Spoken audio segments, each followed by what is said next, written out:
Dan pemirsa, langsung saja kita akan berbincang bersama dengan Profesor Khairul Anwar Nidom, Guru Besar Biokimia dan Biologi UNER. Assalamualaikum, selamat malam, Prof. Ya. Halo? Ya, selamat malam, Prof. Abraham di sini. Ya, bagaimana? 1, 2, 3. Selamat malam. Ya, selamat malam Mas Abraham. Kita sudah on air, Prof. Langsung saja, Prof.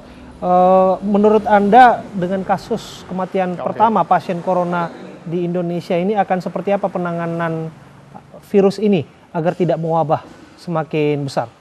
Tetap sebelah kiri, pindah kanan ya? Pindah kanan. Ya, artinya bahwa sebetulnya kematian itu artinya harus bisa dijelaskan secara ilmiah. Oke.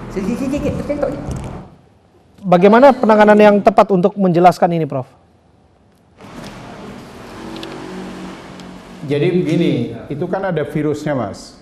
Jadi kalau ada virusnya berarti bisa dianalisis virus yang menginfeksi orang meninggal ini apakah golongan atau kelompok dari yang highly pathogenic, yang dia titik sasarannya ada di dalam paru-paru, atau masih low pathogenic, berarti titik reseptornya ada di saluran napas atas. Nah, ini harus bisa diklarifikasi dan diidentifikasi virusnya.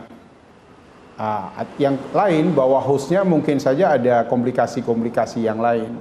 Saya pernah mengusulkan pada waktu kasus flu burung beberapa tahun yang lalu bahwa MUI seharusnya membuat fatwa untuk bisa melakukan otopsi kepada orang-orang yang meninggal karena penyakit-penyakit baru, sehingga bisa diketahui bagaimana patogenesis atau perjalanan dari suatu penyakit baru itu sehingga menyebabkan kefatalan pada pasien atau pada penderita. Ini apa apa diperlukan, karena ini dalam rangka untuk mencegah penyebaran dan akibat-akibat yang lain akibat kepada korban yang lain, begitu, Mas. Oke, Prof, sudah berapa dalam dan berapa kuat riset kita untuk menyelidiki dan menginvestigasi virus corona ini? Itu salah satu keprihatinan saya sebagai seorang peneliti. Sampai saat ini belum ada suatu kehendak dari baik itu terutama dari pemerintah maupun Kemenkes untuk bisa menyelidiki virusnya. Mereka masih sibuk menangani dari pasien-pasien yang masuk di rumah sakit. Seharusnya itu sudah bukan porsi dari Kemenkes lagi, karena corona ini sudah bukan hanya masalah kesehatan, tapi sudah mengarah kemana-mana. Itu. Oke, ada kabar baik juga yang barangkali Anda sudah dengar juga, Prof. Yang tadinya positif, kini sudah terkonfirmasi negatif COVID-19. Bagaimana ini bisa dikembangkan, Prof, untuk kemudian kasus-kasus lain juga bisa diselesaikan?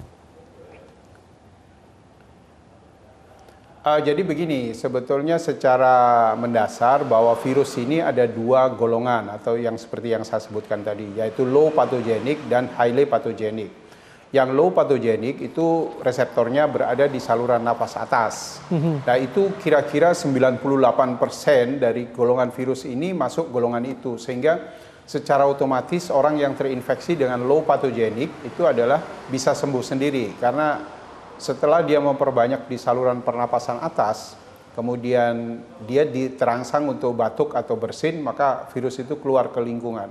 Sementara golongan yang kedua, yaitu virus yang menginfeksi saluran pernapasan bawah, terutama di paru-paru, itu yang bisa berakibat fatal kalau penderita itu mempunyai infeksi lain, seperti misalkan TBC dan macam-macam. Itu para teman-teman dokter lebih paham.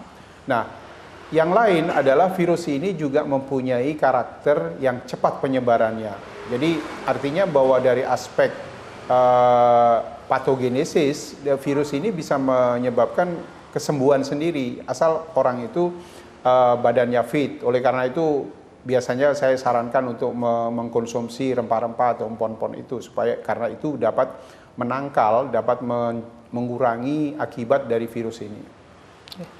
Baik, terima kasih Prof. Khairul atas bincang ini dan konfirmasi Anda mengenai virus corona.